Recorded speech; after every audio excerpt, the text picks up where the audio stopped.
10 సంవత్సరాలు అధికారంలో ఉండి ఏ ఒక్క పేదవారికి కూడా బీఆర్ఎస్ పార్టీ ఇండ్లు కట్టించిన పాపాన పోలేదని విమర్శించారు పెద్దపల్లి ఎమ్మెల్యే చింతకుంట విజయరమణారావు. పెద్దపల్లి జిల్లా సుల్తానాబాద్ మండలం కాట్నపల్లి గ్రామంలో ఇందిరమ్మ ఇండ్ల నిర్మాణంలో భాగంగా 9 ఇండ్ల నిర్మాణాలకు భూమి పూజ చేసి ముగ్గు పోసి ఆయన ప్రారంభించారు. అర్హులైన వారందరికీ ఇందిరమ్మ ఇండ్లు మంజూరు చేస్తామని ఎవరు ఆందోళన చెందవద్దన్నారు. దశలవారీగా అందరికీ లబ్ధి చేకూరుస్తామన్నారు. కాంగ్రెస్ పార్టీ ఎన్నికల మేనిఫెస్టోలో పెట్టిన హామీని మరవకుండా మడమ తిప్పకుండా సీఎం రేవంత్ రెడ్డి ఒక్కొక్కటిగా అమలు చేసేందుకు కాంగ్రెస్ ప్రభుత్వం కృత నిశ్చయంతో ఉందన్నారు ఎమ్మెల్యే విజయ రమణారావు.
ఎవరైతే పేదలు ఉన్నారో, ఎవరైతే ఇండ్లు కట్టుకోవడానికి ముందుకు వస్తూ ఉన్నారో, మరి వాళ్ళని ఇవాళ ఇక్కడ 9 ఇండ్లకు ఇవాళ ముగ్గులు పోసేటువంటి కార్యక్రమాన్ని ప్రారంభించినాం. మరి వీళ్ళంతా కూడా ఇప్పుడు స్వరూప బక్కయ్య మరి వీళ్ళు చాలా సంవత్సరాల నుంచి కిరాయి ఇంట్లో ఉండి మరి గత ప్రభుత్వం ఇండ్లు ఇస్తా అంటే ఆశగా ఎదురు చూసి కళ్ళు కాయలు కాసినాయి తప్ప మన పేన ప్రభుత్వం, అప్పటి బీఆర్ఎస్ ప్రభుత్వం మాటలకే పరిమితమై ప్రజలను మోసం చేసింది, ప్రజలను వంచింది. కానీ 10 ఏళ్ల పాటు ఏ ఒక్క పేదవాళ్ళకు కూడా ఒక్క డబుల్ బెడ్రూమ్ ఇల్లు ఇవ్వలేదు. ఆనాడు అప్పటి ముఖ్యమంత్రి, ఉద్యమ నేత ఆనాడు చెప్పిండ్రు, అల్లుడత్త ఎక్కడ, బిడ్డ ఎక్కడ, కోడలు ఎక్కడ, ముసలోడు ఎక్కడ, ముసలాం ఎక్కడ, ఇవి దిక్వాల ఇళ్ళు, అగ్గిపెట్టంతున్నాయి, డబ్బంతున్నాయి, చిన్న ఇండ్లు, అసలు ఇవి ఇండ్లేనా, నేను బ్రహ్మాండం ఇల్లు కట్టిస్తా, 5 లక్షలతో డబుల్ బెడ్రూమ్ ఇల్లు కట్టిస్తా అని చెప్పి ఆనాడు ప్రజలకు మాయ మాటలు చెప్పి 2014, 18 2 సార్లు ప్రజలతో ఓట్లు వేయించుకొని ప్రజలకు ఒక ఇల్లు ఇవ్వకుండా ఈ రాష్ట్రంలో మోసం చేసిన ప్రభుత్వం ఏదైనా ఉందంటే అది బీఆర్ఎస్ ప్రభుత్వం, అప్పటి టీఆర్ఎస్ పార్టీ. రేవంత్ రెడ్డి గారు ముఖ్యమంత్రి అయిన తర్వాత మరి ఎన్నికలకు ముందే ప్రజలకు వాగ్దానం చేసి, ప్రజలకు మాట ఇచ్చి, మేనిఫెస్టోలో పెట్టి ప్రతి ఇంటికి డబుల్ బెడ్రూమ్ ఇస్తాం, 5 లక్షలు మీకే ఇస్తాం, మీరు కట్టుకోండి అని చెప్పి ప్రజలకు మాట ఇచ్చి, మరి మాట ఇచ్చిన మాట తప్పకుండా మడమ తిప్పకుండా ఇవాళ మళ్ళీ ఈ 11 ఏళ్ళ తర్వాత ఇందిరమ్మ ఇండ్లకు శ్రీకారం చుట్టింది కాంగ్రెస్ ప్రభుత్వం. పేదలందరికీ ఇండ్లు ఇచ్చి వాళ్ళందరినీ ఆదుకోవాలని చెప్పి ప్రభుత్వం కృతనిశ్చయంతో ఉంది. దీన్ని దృష్టిలో పెట్టుకొని నిజంగా పేదలు ఎవరైతే ఉండడానికి ఇల్లు లేక మరి బకాయ స్వరూప బకాయ లెక్క అటువంటి వాళ్ళు ఎవరు ముందుకు వచ్చినా ప్రభుత్వం ఇల్లు ఇవ్వడానికి సిద్ధంగా ఉంది. కాబట్టి ఇల్లు కూడా ఎవరు తొందర పడవలసిన అవసరం లేదు. పేదలకు అవసరం ఉన్న వాళ్ళందరికీ అన్న కూడా మాటిచ్చిండు. ఈ 9 అని మీరు తొందరపడి అయ్యో పోతానని అనుకోకుండా అన్న మనకు మాటిచ్చిండు. ప్రతి ఒక్కరికి పేదలకు ఇల్లు ఇచ్చే బాధ్యత మన అందరిపైన ఉన్నది. మన గ్రామంలో మనం తెచ్చుకోవాల్సిన బాధ్యత ఉన్నది. మన సామరస్యంగా అందరికీ మనం పేదలకు సేవ చేయాల్సిన బాధ్యత ఉంది. కాబట్టి రేషన్ కార్డు కూడా మన ఊళ్ళే 95% వచ్చినాయి. ఒక 1-2% కొన్ని కారణాల వల్ల కొంతమందికి రాలే. అవి కూడా అన్న దృష్టి తీసుకుపోతాను. ఎండి వరకు ఇక్కడనే ఉన్నాడు. అవి కూడా సాధించుకుంటాము. వృద్ధులకు పింఛన్ వచ్చే కార్యక్రమం ఒకటి ఉన్నది, అది కూడా అన్న మేము 50% లిస్టు తయారైంది. ఆయనతో 50%లో న్యాయబద్ధంగా మేము లిస్టు తయారు చేస్తాం. అది ఇప్పుడే కాదు, మీ ఇప్పుడు ఒత్తిడి చెప్తలేము. ఆ జీవో రావాలి, ఆ జీవో వచ్చినాడు మేము ముంగడ పెడతాను. మాకు కూడా వృద్ధులకు పింఛన్లు అందరికి వచ్చే ప్రయత్నం చేస్తారని ఆశిస్తూ మా గ్రామ పెద్దలందరి తరఫున ఎల్లకాలం మీకు రుణపడి ఉంటామని. ఏకలవ్యుడులాగా ఎలాంటి గురువు లేకుండా ఆన్లైన్లో చూస్తూ 4 ఏళ్లుగా తానే స్వయంగా యోగాసనాలు చేస్తూ యోగా అసోసియేషన్ ఆధ్వర్యంలో జాతీయ అంతర్జాతీయ స్థాయిలో రాణిస్తూ అందరికీ ఆదర్శంగా నిలుస్తూ గోల్డ్ మెడల్ సాధించి అత్యంత ప్రతిభ కనబరుస్తోంది ఆ యువతి. ప్రభుత్వ ప్రోత్సాహం ఉంటే దేశానికి మరింత పేరు ప్రఖ్యాతులు తీసుకొస్తానని అంటోంది yoga శిక్షకురాలు Amani.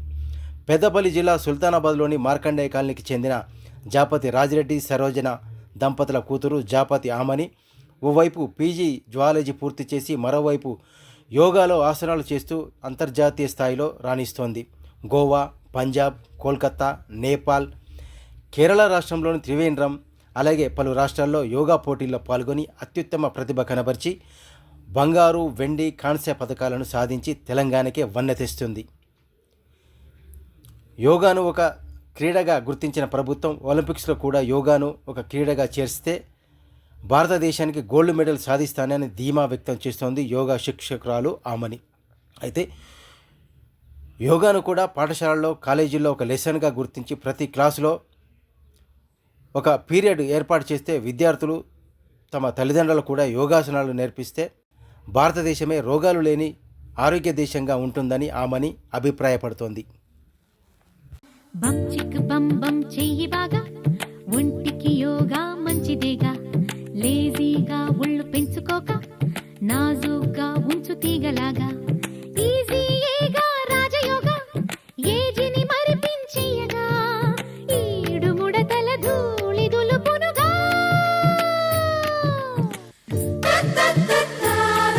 A 5, a 6, a 7, a 8. Bum bum bum bum bum bum bum bum bum bum bum bum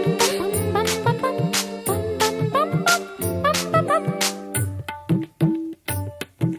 breathing technique అదుపు నేర్పుతుంది అందాల తైతక్కకి. ప్రాణాయామం పవరు పెంచుతుంది పెరిగేటి పరువాలకి. ఆసనాల శాసనాలు లేకుంటే మాయదారి ఒళ్ళు మాట వినదంటే. ఉప్పు సంపులేవి ఎక్కడుంచాలో, అంట కట్టెరెక్కడెప్పుడెయ్యాలో. తూకమెరిగిన తోడు కదయో. 4 నేషనల్స్ ఆడా, 2 గోల్డ్ మెడల్స్ వచ్చినాయి, 2 ఫెడరేషన్ కప్కి సెలెక్ట్ అయ్యా, 1 ఇంటర్నేషనల్ ఆడా, అందులో గోల్డ్ మెడల్ వచ్చింది. సో ఎప్పుడు ఆడినా ఏదో ఒక ప్లేస్ రావడం లేకుంటే ఏదో ఒక మెడల్ రావడం లాంటివి జరిగింది. ఒలింపిక్స్కి వెళ్ళడం నాకు గోల్, ఒలింపిక్స్లో ఆడాలన్నది నా గోల్. సో యోగా చేయడం వల్ల మనం హెల్త్ అనేది చాలా ఆరోగ్యంగా ఉంటుంది. సో ఎన్నో హెల్త్ బెనిఫిట్స్ ఉంటుంది. ఎలాంటి హెల్త్ ప్రాబ్లం అయినా కూడా మనం మన బాడీని మన కంట్రోల్లో ఉంచుకునే కెపాసిటీ ఉంటుంది.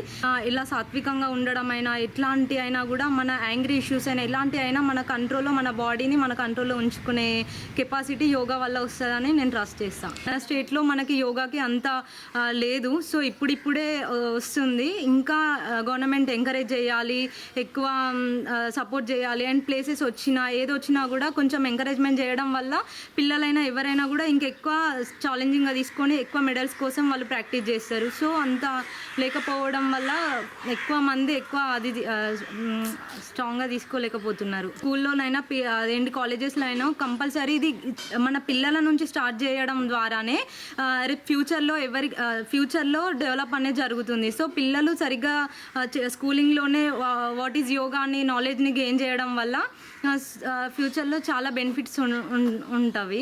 పేరెంట్స్ అనేది ఎక్కువ ఎంకరేజ్మెంట్ చేయాలి. స్కూల్లో టీచర్స్ అయినా ఎవరైనా కూడా కంపల్సరీ ఒక యోగా ఇన్స్ట్రక్ట్ని అలర్ట్ చేయాలని చెప్పి నేను అనుకుంటున్నాను. మన గవర్నమెంట్ కూడా అన్ని పోస్టెస్ ఎలా ఉన్నాయో స్కూళ్ళల్లో, కాలేజెస్లలో కూడా యోగా ఇన్స్ట్రక్టర్ని కూడా పోస్ట్ అనేది రావాలని చెప్పి.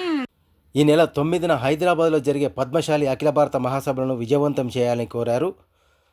పద్మశాలి తెలంగాణ ప్రాంత పద్మశాలి సంఘం ప్రచార కార్యదర్శి బూర్ల సత్యనారాయణ, పెద్దపల్లి జిల్లా హడ కమిటీ పద్మశాలి సంఘం అధ్యక్షుడు వలస నీలయ్య.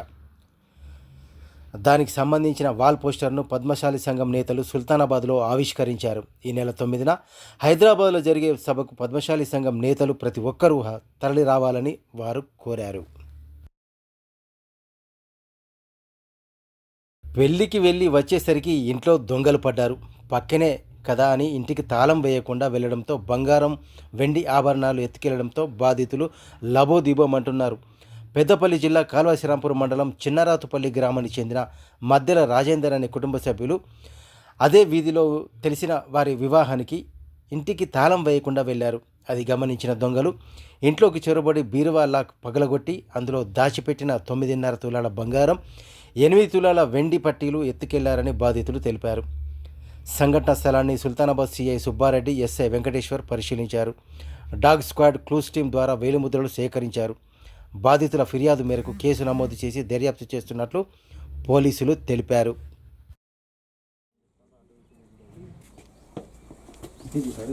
మేము పెళ్ళికి పోయినాం. పెళ్ళికి పోయి వచ్చేసరికి డోర్లన్నీ తెరబెట్టున్నాయి. ఇంటికి తాళం వేయలేదు. అట్టిన బెడం పెట్టిపోయాడు మా ఆయన. ఇంట్లో ఎవరు లేదు.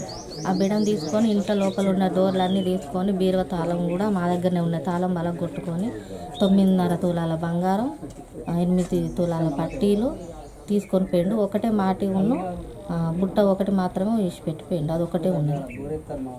పెద్దపల్లి జిల్లా కాల్వశ్రీరాంపూర్ మండల కేంద్రంలోని ప్రభుత్వ జూనియర్ కళాశాలలో ఈ నెల 5వ తేదీ నుండి జరిగే ఇంటర్ పరీక్షలకు అన్ని ఏర్పాట్లు పూర్తి చేసినట్లు తెలిపారు ప్రభుత్వ జూనియర్ కళాశాల చీఫ్ సూపరింటెండెంట్ బాలరాజు. కళాశాలలో first year, second year vocational చదువుతున్న విద్యార్థులు 307 మంది విద్యార్థులు కళాశాలలో పరీక్ష రాయనున్నట్లు ఆయన తెలిపారు.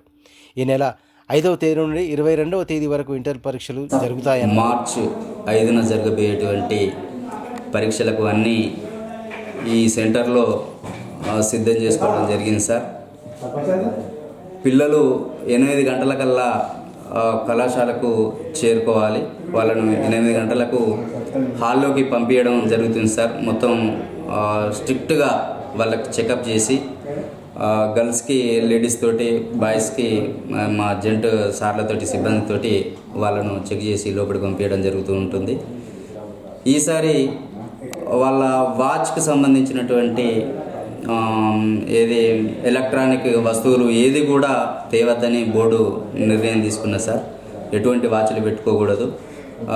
వాళ్ళు వచ్చేటప్పుడు ఒక పెన్ కానీ, ప్యాడ్ కానీ, వాళ్ళకి సంబంధించినటువంటి స్కేల్స్ కానీ అవి తీసుకొచ్చుకోవచ్చు. కాకపోతే వాచ్ మాత్రం తేరాదు. ఎటువంటి మొబైల్ ఫోన్స్ కూడా నాట్ అలౌడ్ సార్, ఎవరికి కూడా, సిబ్బందికి కూడా. ఇంకా ఈసారి ఫస్ట్ ఇయర్ జనరల్గా వచ్చేసరికి 110 మంది జనరల్, వొకేషనల్లో ఒక 25 మంది ఉన్నారు.